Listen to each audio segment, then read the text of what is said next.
One queen paid poets to write about risky love affairs, while another powerful lady bossed around architects, building huge cathedrals. Imagine a nun whose heavenly visions became best-selling illustrated books and chart-topping songs, all way back in the 1100s. And get this, some of these medieval women were so rich, they had books made with actual gold and jewels crushed into the paint. These aren't fairy tales. These were real women calling the shots in the art world centuries ago, funding masterpieces that we can still gasp at today. They were queens, abbesses, countesses, and even writers who took control of their own image and legacy through the amazing art they helped create. Number 8. Herrad of Landsberg, the abbess who created a medieval encyclopedia with pictures. Picture this. It's the late 1100s in Alsace, a region nestled between France and Germany. At Hohenberg Abbey, perched high on a mountain, a super smart abbess named Herrad of Landsberg was up to something big. She wasn't just running a convent, she was creating a massive illustrated book called the Hortus Deliciarum, which means Garden of Delights.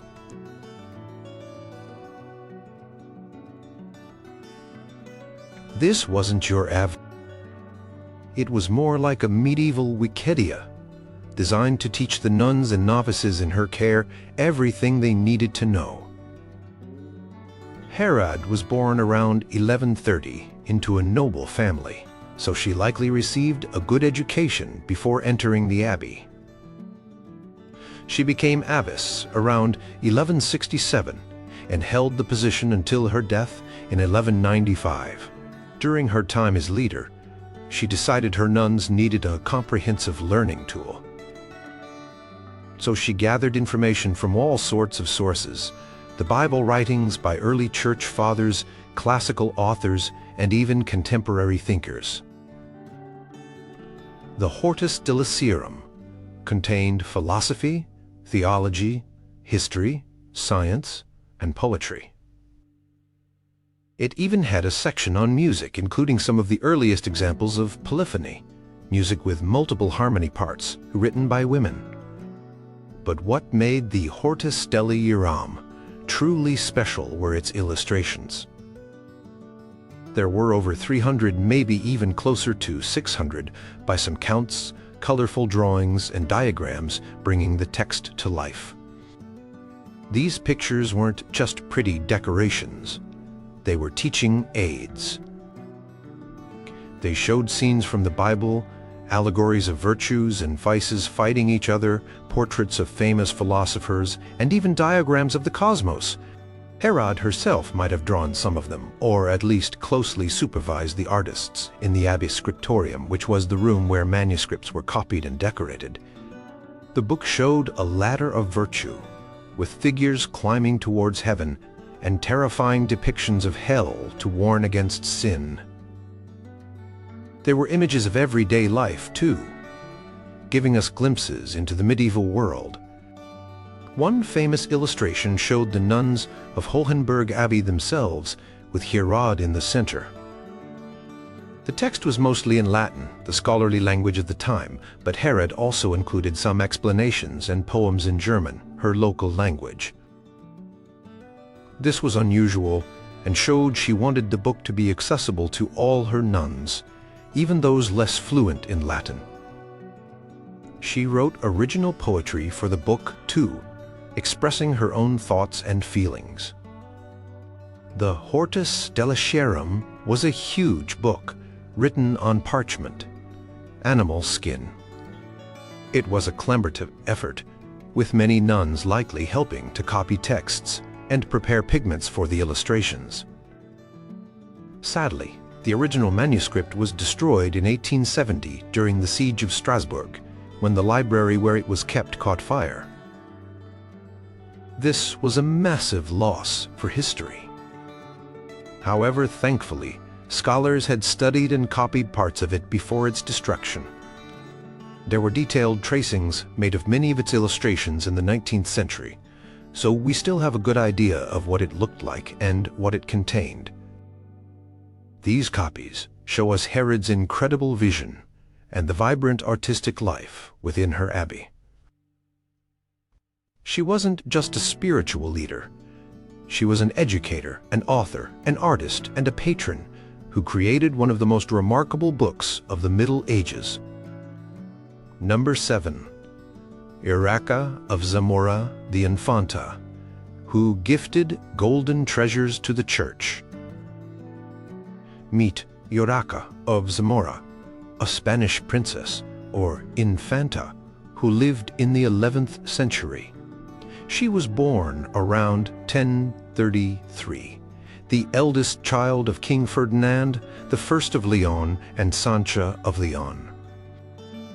Urraca never married, which was a bit unusual for a royal lady of her time, but it meant she could dedicate her life and her considerable wealth to other things like religion and, you guessed it, art. She was known as Domina, or Lady, of Zamora, a city her father granted her to rule.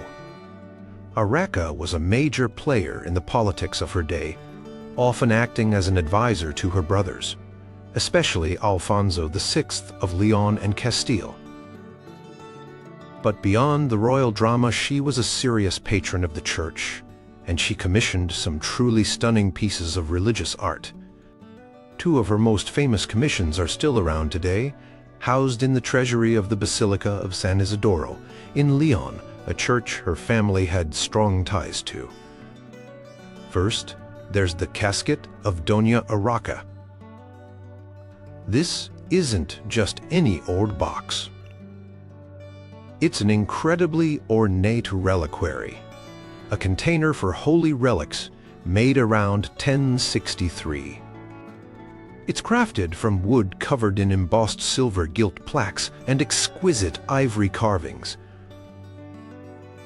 The ivory panels show scenes from the Bible, like Adam and Eve and the Apostles. The detail is amazing, with tiny figures full of life and expression.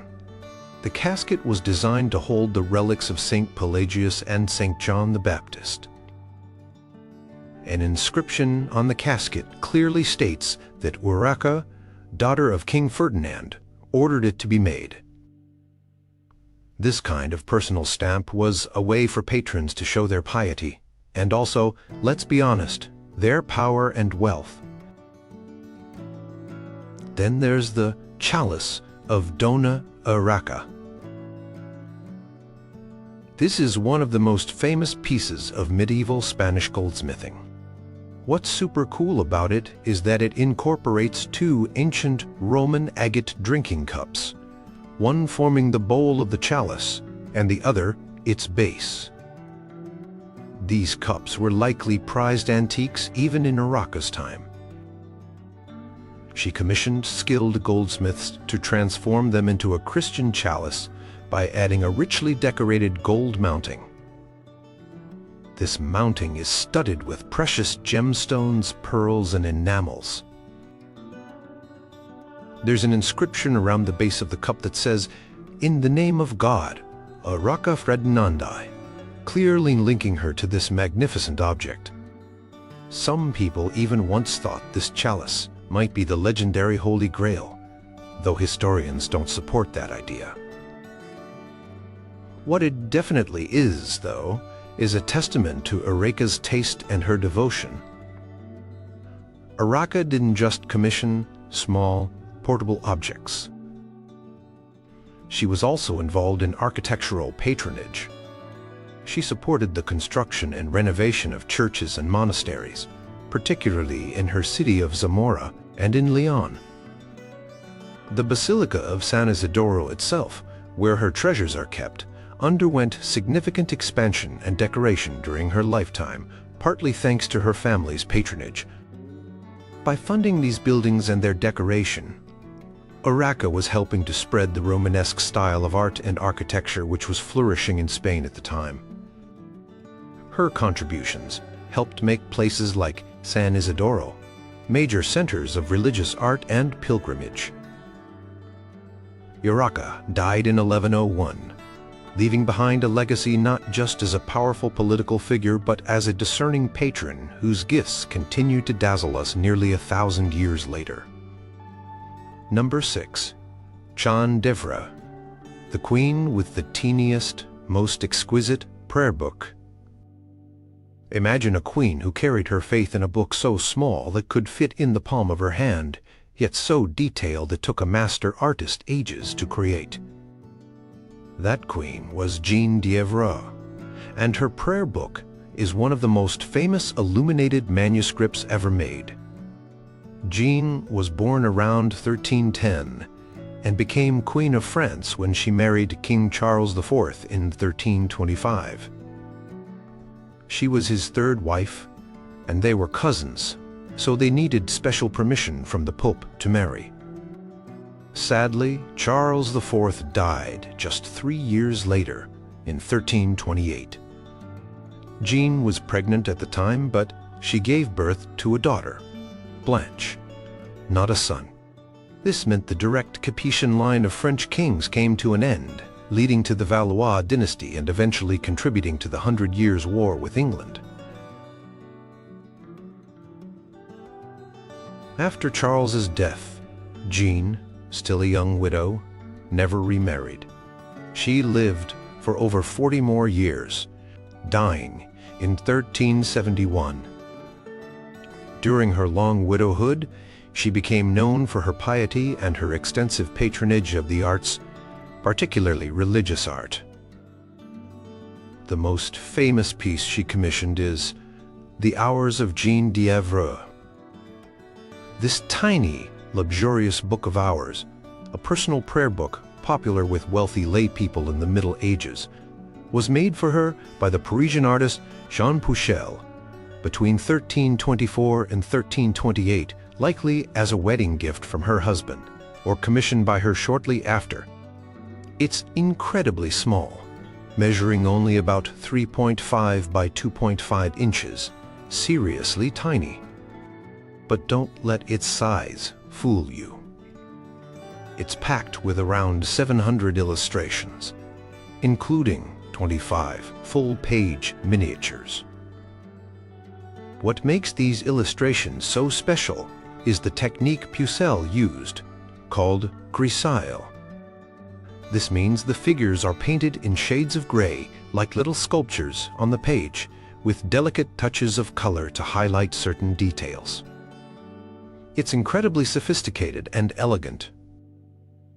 The book contains prayers to be said at different times of the day, and the illustrations depict scenes from the life of Christ, particularly his childhood and passion, alongside scenes from the life of St. Louis IX, who was Jeanne's great-grandfather and a revered French king. The level of detail is mind-blowing. In the margins of the pages, Pouchel painted all sorts of playful and sometimes bizarre little figures, called drolleries, a knight battling a snail, monkeys playing musical instruments, and other whimsical creatures. Jeanne herself is depicted in the book kneeling in prayer. Jeanne clearly treasured this little book. In her will, she left it to King Charles V, and it eventually ended up in the collection of the Duke of Berry. Today, it's one of the prized possessions of the cloisters, part of the Metropolitan Museum of Art in New York. But the prayer book wasn't Jeanne's only artistic commission. She was a generous patron of various religious institutions. She donated a large enameled silver statue of the Virgin and Child to the Royal Abbey of St. Denis, the burial place of French kings. This statue, known as the Virgin of Jeanne d'Evreux, is now in the Louvre Museum. It's considered a masterpiece of Gothic goldsmith work and shows the Virgin Mary in a graceful swaying pose, typical of the elegant courtly style of the period. Jeanne also commissioned other valuables like reliquaries and liturgical objects for churches and abbeys. Her patronage shows her deep religious devotion, her refined taste, and her desire to leave a lasting legacy through beautiful objects dedicated to God. She ensured her name would be remembered, not just as a queen, but as a significant supporter of the arts in 14th century France. Number 5. Christine de Pizan, the author, who basically directed her own books. Okay, so Christine de Pizan was a rock star of the late medieval literary world. Born in Venice around 1364, she moved to Paris as a young child when her father, Tommaso di Benvenuto da Pizano, became the court astrologer and physician to King Charles V of France. Christine got a great education thanks to her dad and access to the royal library. She married young, at 15, to a royal secretary named Etienne du Castel, and they had 3 children. Life was good until it wasn't. Her father died, and then, tragically, her husband died suddenly in 1390, when Christine was just 25. She was left a widow with kids, a mother, and a niece to support, and the pile of her husband's debts. Many women in her situation would have remarried quickly or retired to a convent, not Christine. She decided to become a professional writer to support her family. A super bold move for a woman in the late 14th century, and guess what? She totally crushed it. She wrote poetry, biographies, political treatises, and books on warfare, education, and, most famously, the defense of women. What's super relevant here is that Christine wasn't just writing her books. She was deeply involved in their physical creation. In an era before printing presses, books were handmade, copied by scribes, and often illustrated by artists called illuminators. Wealthy patrons usually commissioned these luxury manuscripts. Christine, as an author, took on a role similar to that of a patron for her own works. She essentially ran a scriptorium, a workshop where books were made. She would hire the scribes to copy her texts, choose the artists to illustrate them, and even specify what the illustrations should look like and where they should go in the book. This gave her an incredible amount of control over how her work was presented to the world. One of her most famous works is the Book of the City of Ladies, Le Livre de la Cité des Dames, completed in 1405. This was a ground-rending book where she argued against the rampant misogyny of the time by building an allegorical city populated by famous and virtuous women from history, mythology, and the Bible. Many surviving manuscripts of the Book of the City of Ladies contain a miniature painting at the beginning, showing Christine herself, dressed in blue, often in her study, writing or being inspired. Another common image shows her presenting her finished book to a queen or noble lady. These images were powerful. They established her as a serious author and scholar. One particularly famous manuscript, known as the Queen's Manuscript, British Library, Harley, Emesis 4431, is a compilation of her works made around 1410 to 1414, possibly for Isabeau of Bavaria, the Queen of France. Christine personally supervised its production. It's a huge, lavishly illustrated volume, and scholars believe Christine carefully selected the illuminators, including one known as the City of Ladies Master and another called the Christine Master. The illustrations often depict Christine in various scenes, emphasizing her role as the author and guiding force behind the book. For example, there's a famous image showing her directing the work of her scribes and illuminators. By controlling the production of her manuscripts, Christine could ensure their quality and tailor them to specific patrons. She presented her beautifully crafted books to powerful figures like the Duke of Berry, the Duke of Burgundy, and Queen Isabeau. This was a smart way to gain support, earn money, and spread her ideas. She wasn't just writing texts, she was creating complete artistic objects that carried her message in both words and pictures. Christine de Pizan died sometime after 1429. She left behind a huge body of work and a legacy as not only one of the most important writers of the Middle Ages, but also as a pioneering woman who took charge of her own literary and artistic production. Number 4. Matilda of Tuscany, the countess who used art as a power move. Let's travel back to 11th and early 12th century Italy, a time of big political drama, especially the investiture controversy, a major power struggle between the Pope and the Holy Roman Emperor. Right in the middle of all this was an incredibly powerful noblewoman named Matilda of Tuscany, also known as Matilda of Canossa. Born around 1046, she inherited vast lands in northern Italy, making her one of the most influential rulers of her time. She was a staunch supporter of the papacy, particularly Pope Gregory VII, in his conflict with Emperor Henry IV. Her castle at Canossa was famously the scene where Henry IV had to beg for the Pope's forgiveness in the snow in 1077. Matilda wasn't just a military and political force. She was also a significant patron of the arts and learning. She understood that art could be a powerful tool for propaganda, for promoting her political and religious agenda, and for cementing her legacy.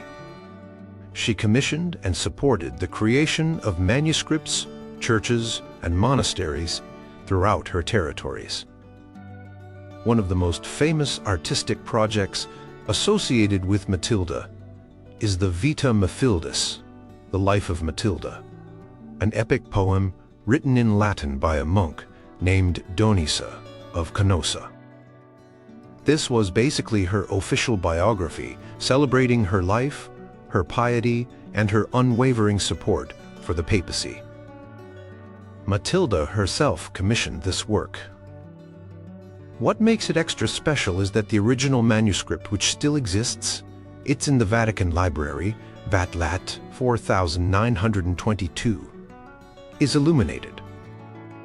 The illustrations depict key events in Matilda's life, showing her as a strong ruler, a devout Christian, and a key ally of the Pope.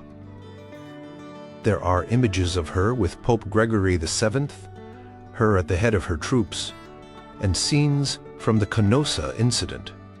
These pictures helped to visually reinforce the messages of the text, presenting Matilda in a very specific, heroic light.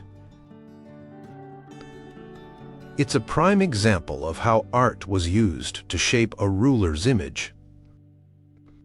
Matilda was also a great builder and renovator of churches and monasteries. She generously funded religious institutions across her lands, from Tuscany to Lombardy and Emilia-Romagna. This patronage helped to foster the development of Romanesque architecture and art in these regions. For example, she supported the construction of cathedrals, like Modena Cathedral and Pisa Cathedral, though many patrons were involved in Pisa, and monasteries, like San Benedetto Poliron. These buildings were often adorned with sculptures and mosaics, reflecting the artistic trends of the time. By funding these sacred spaces, Matilda not only expressed her piety, but also asserted her authority and influence in these communities. Churches and monasteries were important centers of power, learning, and culture. She was also known for her library. While we don't have a complete catalog, contemporary accounts suggest it was extensive and contained important classical and theological texts. She valued learning and surrounded herself with educated people. The production of manuscripts, like the Vita Mathildis, would have involved skilled scribes and artists, likely working in monastic scriptoria supported by her. Matilda understood the power of symbols. After her death in 1115, she was initially buried at the monastery of San Benedetto Polirum.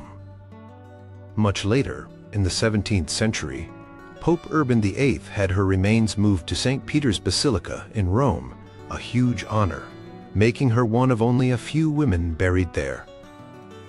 The great artist, Jean Lorenzo Bernini, even designed her magnificent tomb. This posthumous recognition speaks to her lasting importance, an importance she herself helped to cultivate through her strategic use of art patronage during her lifetime. She used art not just for beauty, but for power, piety, and legacy. Number 3. Blanche of Castile, the Queen Mother, who shaped a king and an era's art. Blanche of Castile was a queen who meant business. Born in 1188 in Spain, she was the granddaughter of the legendary Eleanor of Aquitaine. More on her later. Blanche married Louis VIII of France and became queen consort. But her real power play came after her husband's early death in 1226. Their son Louis IX, later St. Louis, was only 12 years old, so Blanche became regent of France. And she was a formidable one, navigating tricky political situations, putting down rebellious nobles, and essentially running the kingdom with a firm hand until Louis came of age. Even after he was old enough to rule, she remained his most trusted advisor. Blanche was deeply pious and had a strong sense of royal dignity, and these qualities were massively reflected in the art she commissioned or influenced. She understood that art could teach, inspire devotion, and project an image of power and justice. Her patronage, and the patronage she guided for her son, helped to define the High Gothic style in France. One of the most spectacular types of manuscripts associated with Blanche's era, unlikely her direct influence, are the moralized Bibles. These weren't just Bibles. They were enormous, incredibly lavish books, packed with hundreds, even thousands of illuminations. Imagine a comic book, but make it gigantic, holy, and created with gold leaf and precious pigments. Each page typically had 8 roundels, circular pictures. 4 of these would illustrate scenes from the Bible, and the other 4 would show interpretations or moralizations of those scenes, often relating them to contemporary life or Christian virtues and vices. These books were hugely expensive to produce, requiring teams of theologians, scribes, and artists. Only the super wealthy, like the royal family, could afford them.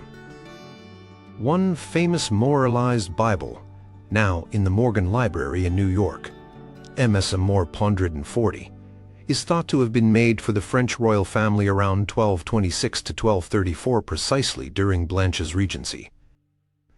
Its dedication page is iconic. It shows Blanche and the young king Louis IX enthroned at the top. Below them, a cleric dictates to a scribe, symbolizing the creation of the very book they are in. This image powerfully links Blanche and Louis to the production of this sacred and didactic work. It's a visual statement about their piety, their commitment to religious education, and their royal authority. These Bibles were tools for instructing the young king in morals and kingship. Blanche is also closely associated with the Psalter of St. Louis, now in the Bibliothèque Nationale de France, Latte 76a. Though it was likely made for Louis IX a bit later in his reign, her influence from his upbringing would have been profound. This Psalter, a book of Psalms, is another masterpiece of Gothic illumination. with full-page miniatures depicting Old Testament scenes. The elegant figures, rich colors, and gold backgrounds are characteristic of the Parisian court style that flourished under Blanche and Louis. Some scholars also link her to an earlier Psalter, sometimes called the Psalter of Blanche of Castile. While her son, Louis IX, is famously credited with building Sainte-Chapelle in Paris to house Christ's crown of thorns, Blanche's influence during his youth and her own strong devotional practices undoubtedly helped shape the religious climate that led to such magnificent architecture. Sainte-Chapelle, with its breathtaking walls of stained glass, is the epitome of the radiant Gothic style that developed during this period. The stained glass windows themselves tell biblical stories, much like the illuminations in the moralized Bible, serving as a form of visual instruction and spiritual inspiration. Blanche of Castile died in 1252. Her patronage, whether direct or through her influence on her son, was crucial. She used art to educate, to assert royal legitimacy, and to express profound religious faith. The manuscripts and buildings from her era are among the high points of medieval art, reflecting a period of intense piety and sophisticated artistic production at the French court, significantly shaped by this powerful Queen Mother. Number 2. Hildegard of Bingen, the visionary nun who composed music and illustrated her heavenly sights. Get ready for one of the most extraordinary women of the entire Middle Ages, Hildegard of Bingen. She was a German Benedictine abbess, writer, composer, philosopher, mystic, visionary, and medical writer. Seriously, she did it all. Born around 1098, she experienced religious visions from a very young age, but kept them mostly secret for decades. Around the age of 42, she said she received a divine command to write down what you see and hear. And boy, did she ever. Hildegard's visions were vivid, complex, and full of symbolic imagery. She described seeing dazzling lights, mysterious figures, and cosmic events. With the help of her secretary, a monk named Volmar, and her close friend, the nun Richardis von Stade, Hildegard began to record these visions in a series of books. Her first major theological work was Civius, meaning Know the Ways the Lord, completed around 1151. This book describes 26 of her visions, exploring themes like creation, redemption, and the nature of the Church. What makes Civius and her other visionary works, like Liber Vitae Meritorum, Book of Life's Merits, and Liber Divinorum Apeirum, Book of Divine Works, so artistically significant is that they were illuminated. And not just any illuminations. These were attempts to visually represent Hildegard's unique, otherworldly visions. The most famous manuscript of Scivias, made under Hildegard's direct supervision at her monastery in Rupertsberg, around 1165. The original was lost in World War II, but a faithful hand-painted copy from the 1920s survives, contains 35 stunning, colorful miniatures. These images are unlike anything else in medieval art. They are abstract, symbolic, and intensely spiritual, showing things like the universe as an egg, the fall of angels, and the structure of the cosmos as Hildegard perceived it. While Hildegard probably didn't paint them herself, the artists worked closely with her to translate her verbal descriptions into visual form. She was in essence the art director of her own divine revelations. But Hildegard's artistic talents didn't stop with illustrated books. She was also an accomplished composer. She wrote a large body of music, over 70 liturgical songs, including antiphons, responsories, sequences, and hymns, collectively known as the Symphonia Harmoniae Celestium Revelation, Symphony of the Harmony of Celestial Revelations. Her music is highly original with soaring melodies that often span a much wider vocal range than typical Gregorian chant of the period. She claimed her music, like her visions, came directly from God.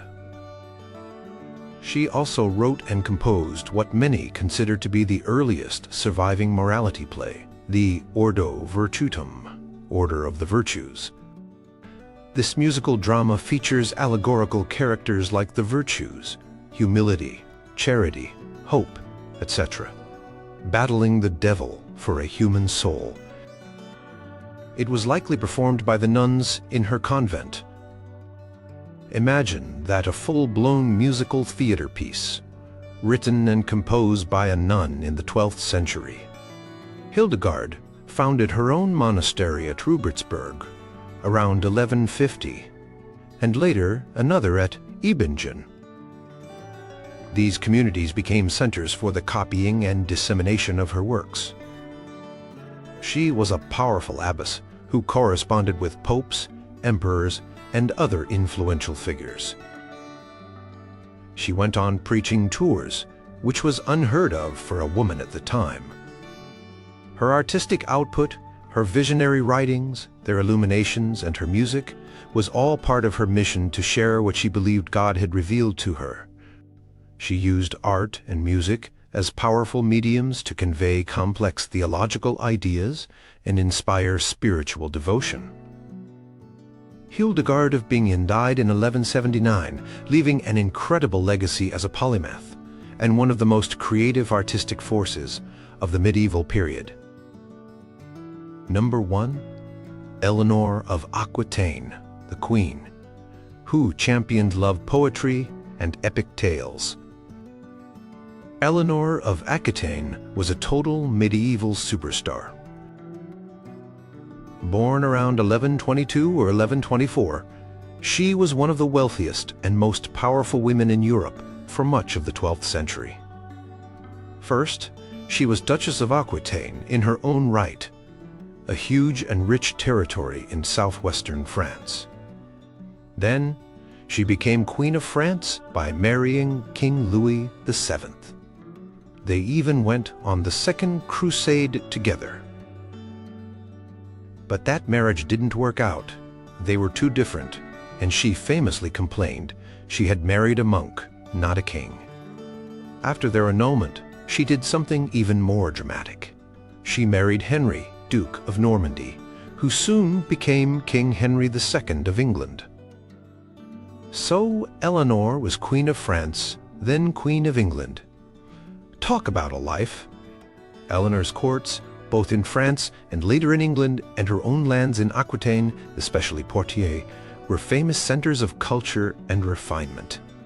She was a massive patron of the arts, particularly literature and music. She grew up in Aquitaine, which was the heartland of the troubadours, poets, and musicians who composed and performed songs about femme amours, or courtly love. This was a new and exciting kind of poetry, often focusing on the idealized love for a noble lady, full of longing, devotion, and sometimes quite daring themes.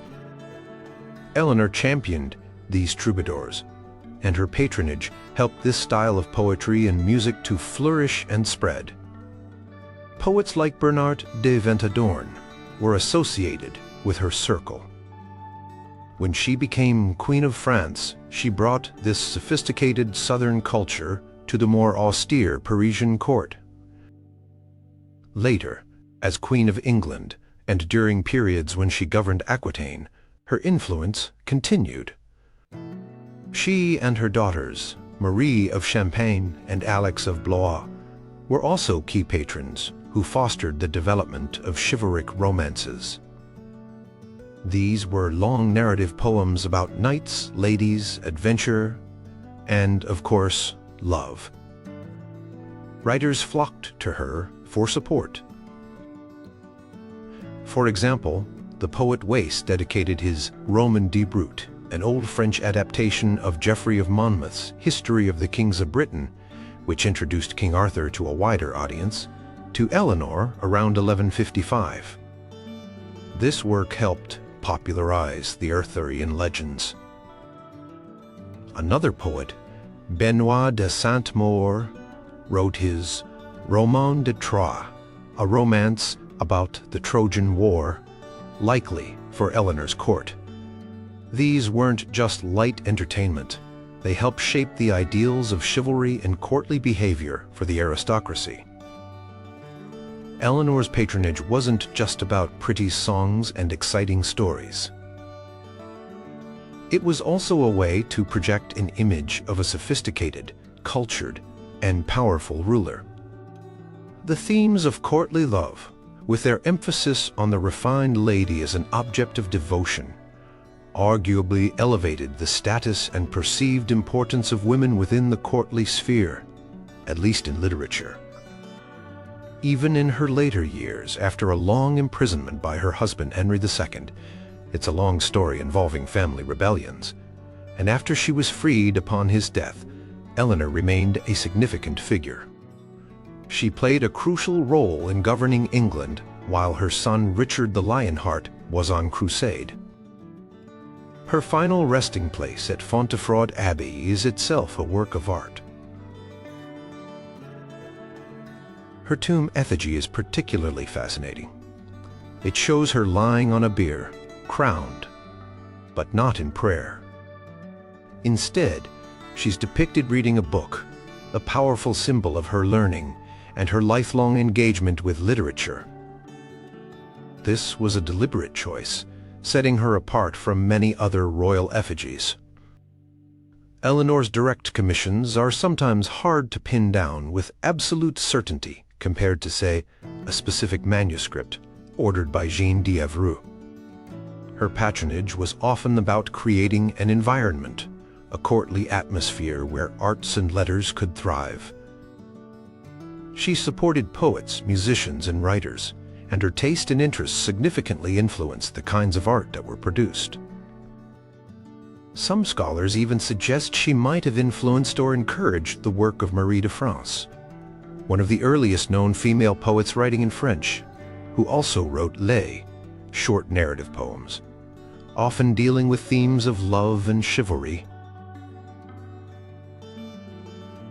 Eleanor of Aquitaine died in 1204, having lived an incredibly long and eventful life. Her impact on the culture of her time was immense, and she helped to shape the literary and artistic landscape of medieval Europe, ensuring that tales of love, chivalry, and adventure would echo down the centuries.